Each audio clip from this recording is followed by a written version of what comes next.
Ja, ek wil net, julle allemaal ken ons seker, nee, ek is weinig, as ek Mariska. Ons het 'n rukkie terug vir pastoor gevra of ons die moontlikheid kan hê om 'n bietjie getuienis met julle te kan kom deel. En die Here het ook 'n woordjie op my hart gelê, omdat ek net dit ook met julle deel, met so bekendstel. So pastoor Leon, dankie van julle kant af wat ons die geleentheid gee, om net iets met julle te deel. En die woord wat ek luister volgens die getuienisse wat hier uitkom, en het is so van pas met dit wat ek ook mee besig is, hier op my hart leef vanoggend, is dit amazing, hoe getuienisse mekaar inpas, tot eer en verheerliking van die Here se koninkryk.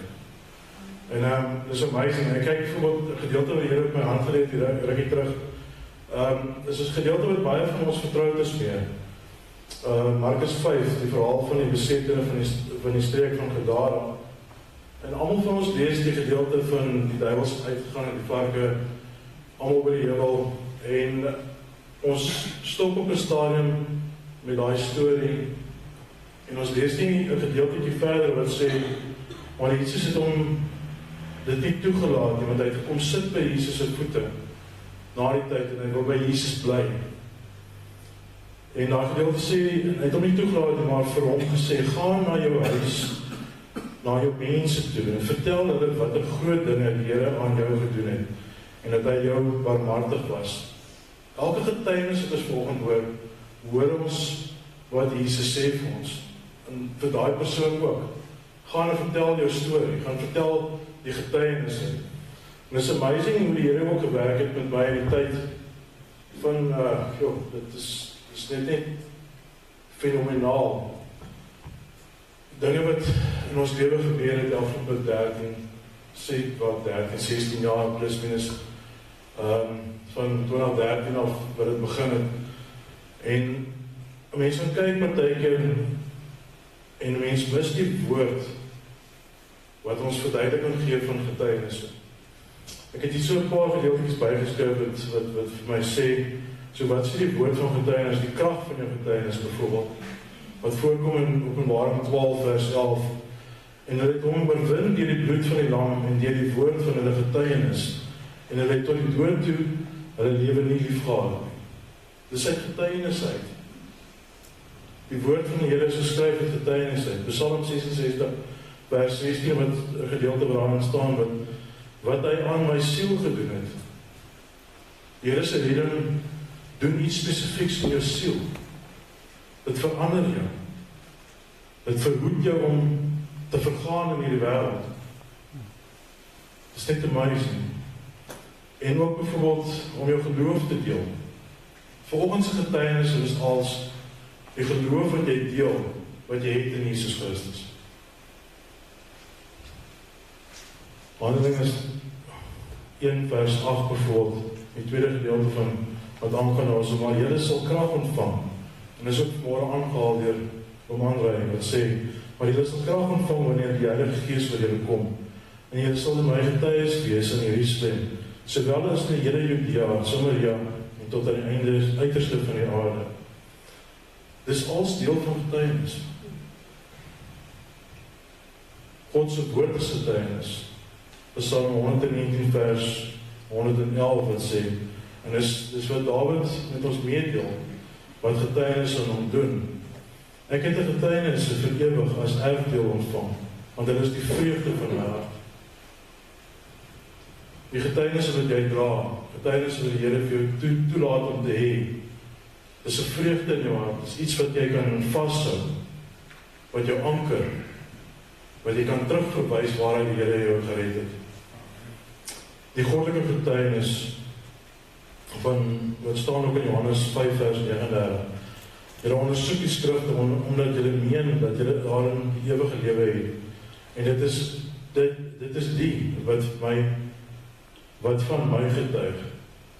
Jou getuienis wat jy uitdra, dra jy uit wat getuig van Jesus Christus. Sy werke in jou. Krag en aksie. Openbaring 12 vers 11. En hulle het hom oorwin. En daar gedeelte wat sê, die woord van hulle getuienis. Dis fenomenaal. Geloofwaardigheid. Wat voorkom in bijvoorbeeld in Johannes 1 Johannes 5 vers 9 wat vir ons sê, as ons die getuienis van die mense aanneem, die getuienis van God is groter, omdat dit die getuienis is van God, wat hy aangaande sy seun getuig het. En soos wat daai getuienis getuig van Jesus Christus, getuig dit ook van jou. En my, en waar ons gaan. Die gedeelte van my getuienis wat ek vanoggend weer met jou het begin op 28 Maart 2013. Ek het dit nog nooit gedeel met iemand. Nie in openbare arenas soos vandag. Dit is 'n dag wat my hele lewe verander het. Die begin van iets nuuts in my. 28 Maart 2013, 17 minute oor 3 die oggend. Ek antwoord nooit my foon in die nag. Daai oggend lei my foon, ek antwoord. My ma is aan die ander kant. En ek hoor in haar stemtoon as iets nie reg. My eerste vraag is pa. Sy sê nee. Ek sê nie pa, sy is nie, my ouer broer. Sy sê nee. Ek sê vir haar, kan nie Jaap wees.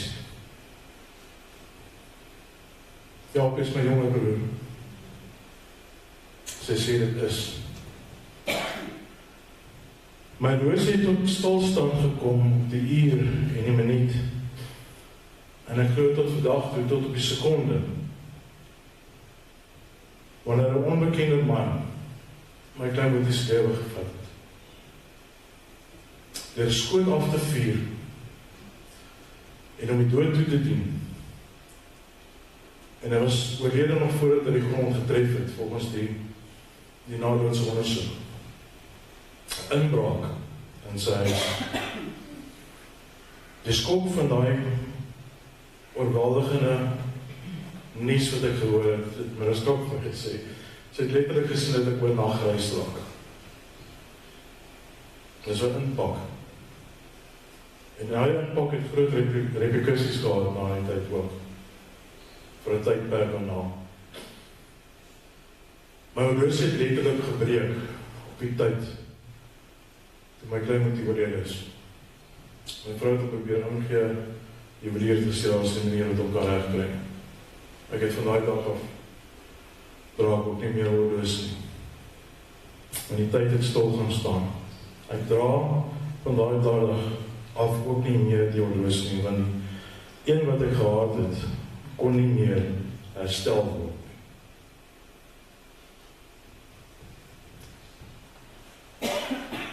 Dit het baie impak gehad verder, repercussies daarvan. Ek het nie die Here geblameer om dink. Maar ek het vrae gevra, en my vraag was gewees, Here, ek wil graag weet waar is hy.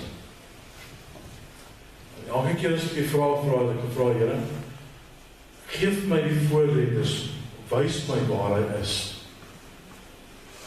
En ek het vir 'n hele jaar lank het ek, as ek opkyk, het ek sien iewers in die wolke, staan ek daar, JC,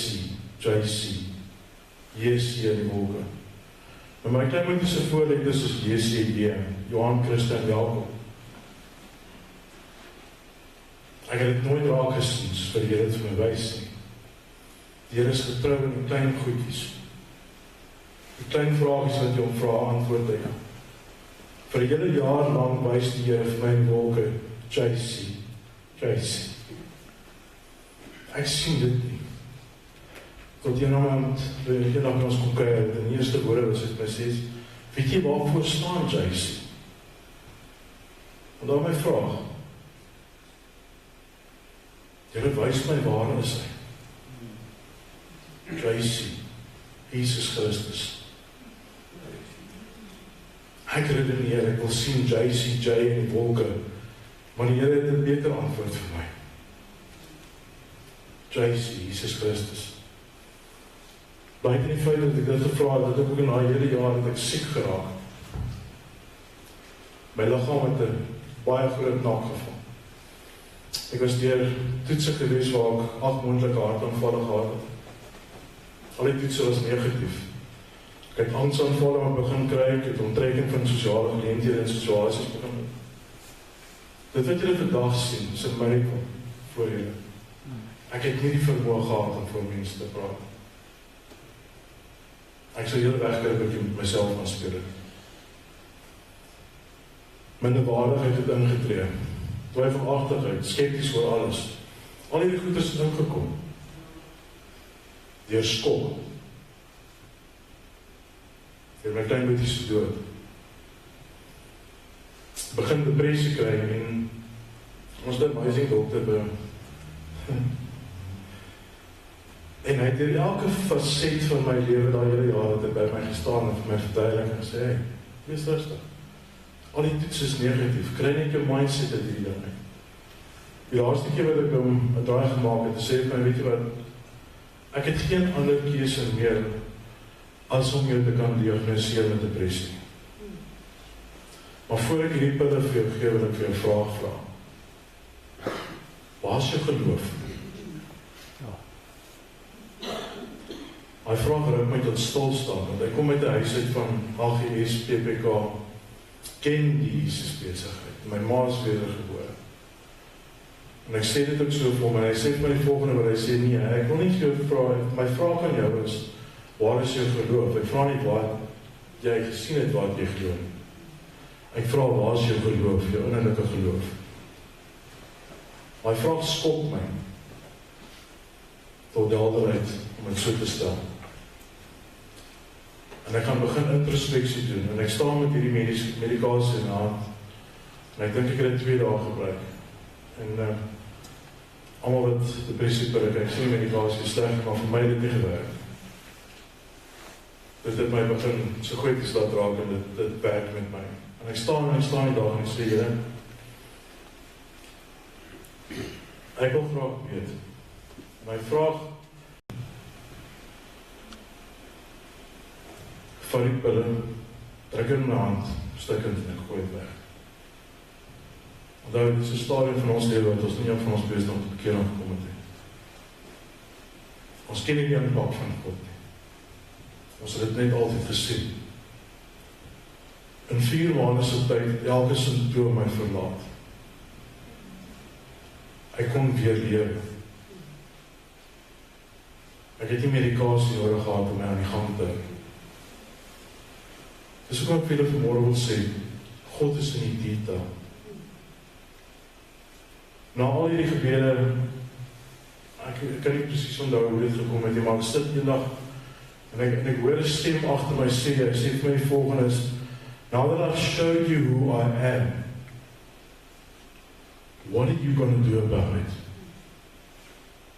En dan my eerste vraag, Lord, if you will show me. En ek kom bys my in 4 maande se tyd wie jy werklik waar is. Hy is my geïnteresseerd. Hy is die een wat ek kan vertrou. En toe daai wonderlike God my vra, now that I've showed you who I am, what are you going to do about it? Ek het nie aan my keuse gehad, want het my vraag kon antwoord. Hy het my geloof vir my kon bevestig, dat ek wel in hom glo. Toe kon ek met eerlikheid sê, Lord, I'll serve. Dis al wat ek kon kry.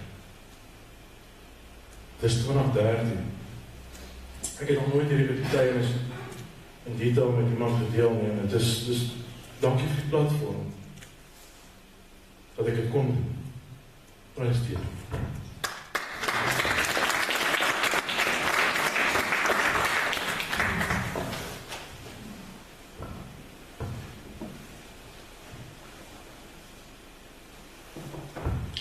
Goeiemôre almal. Met almal ken my, meeste van almal. Weet julle, ek wil ook net vir Pastoor Leon baie dankie sê vir die geleentheid. Dit is altyd 'n groot voorreg om net die naam van die Here groot te maak en hom te verheerlik vir wat hy doen in ons lewe. Ek het 2026, 2022 die Here met my begin praat oor die tema van Bethlehem tot Jerusalem. En ek kon dit nie altyd verstaan nie, maar soos wat die Here altyd is, stukkie vir stukkie, dan breek hy vir mense dinge oop. En te vra ek vir die Here, watter deel van my getuienis wil U hê moet ek deel vandag met mense? Die wat my ken weet dat my passie is om hoop vir mense, boodskappe van hoop te bring, omdat ek vir soveel jare nie hoop gehad het nie, en nie meer wou lewe nie.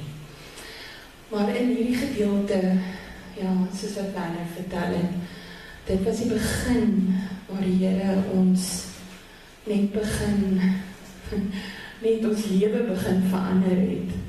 Ja, ek het in die NG Kerk agtergrond uitgekom, ek het nie geken van in tale praat, enige iets nie.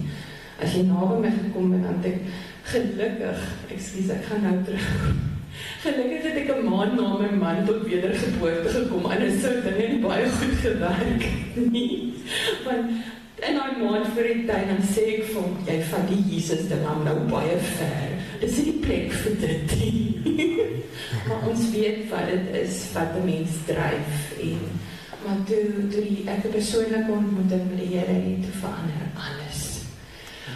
Maar in die tyd waarmee ek vandag met julle wil praat is 2017. Toe my lewe, waar ek gedink het dit voorheen al verander het, maar die Here net kom nog net homself meer en meer openbaar het aan my. Ons is lief gewees daarvoor om altyd, ons bly daar by die Weermag woongebied. En as jy so opstap by die koppie, dan is jy daar agter met die kliniek op daai koppie, waar daar ook 'n kruis is. Nou ons is lief om Saterdagoggend daar te gaan bid, net as die son opkom, so wanneer die son, dit is pragtig daarbo. En die oggend, dus ons 'n paar kinders van die Here wat daar gaan bid, en ons loof en prys en eer die Here. En op daai oomblik, dit so in my geresoneer, dus sê die Here vir my, sal jy my so kan loof en prys in die valleie, soos wat jy op die berge doen. En ek het net, jy moes dadelik uitdink van, ja Here, ja, definitief, ek sal kan. Maar net ek geweet hoe ek getoets sou word. 'n paar weke later, my ma het vir omtrent 8,5 jaar by ons gewoon, na my pa se skielike heengaan. En sy was een van my grootste steunpilare gewees. Ek was een van my kinders. Ek het op 40 jarige ouderdom nog altyd op my ma se skoot gaan lê, skielike folie. So, ja, ons het 'n baie regte band gehad. Maar in elk geval, so 'n paar weke later, begin my ma skielik migraines kry. Dit was baie warm daai tyd, want dit was in die somer en Oudtshoorn, en almal ken die somer en Oudtshoorn. En ons dogter, omdat sy 'n uitdaging met hoë bloeddruk gehad het, dat dit dalk dit is, word aan mekaar getoets, daar's niks van daarmee nie. Maar dit is letterlik elke dag 'n migraine. Ek gaan later in apteek toe, ek en ma spot nogal, ek sê die apteker gaan dink ek is verslaaf aan migraines kits, want ek om mekaar met migraine kits gaan koop. Uiteindelik kry ek haar om dokter toe te gaan, want sy was allergies vir 'n dokter. Die ma wat ek die oggend, omdat sy nie medies gehad het nie, moes sy kliniek toe gaan. Die ma wat ek die oggend gaan aflaai het by die kliniek, want ek kon nie daar bly nie, want my was ook siek by die huis. So ek moes haar vinnig neem, en hulle moes my dan kontak om te sê, dat ek kom help. Sy hoofpyn gehad toe ek gaan wegneem. 12 uur lei my foon. Mariska, jy moet dringend kom, jy moet jou ma hospitaal toe vat.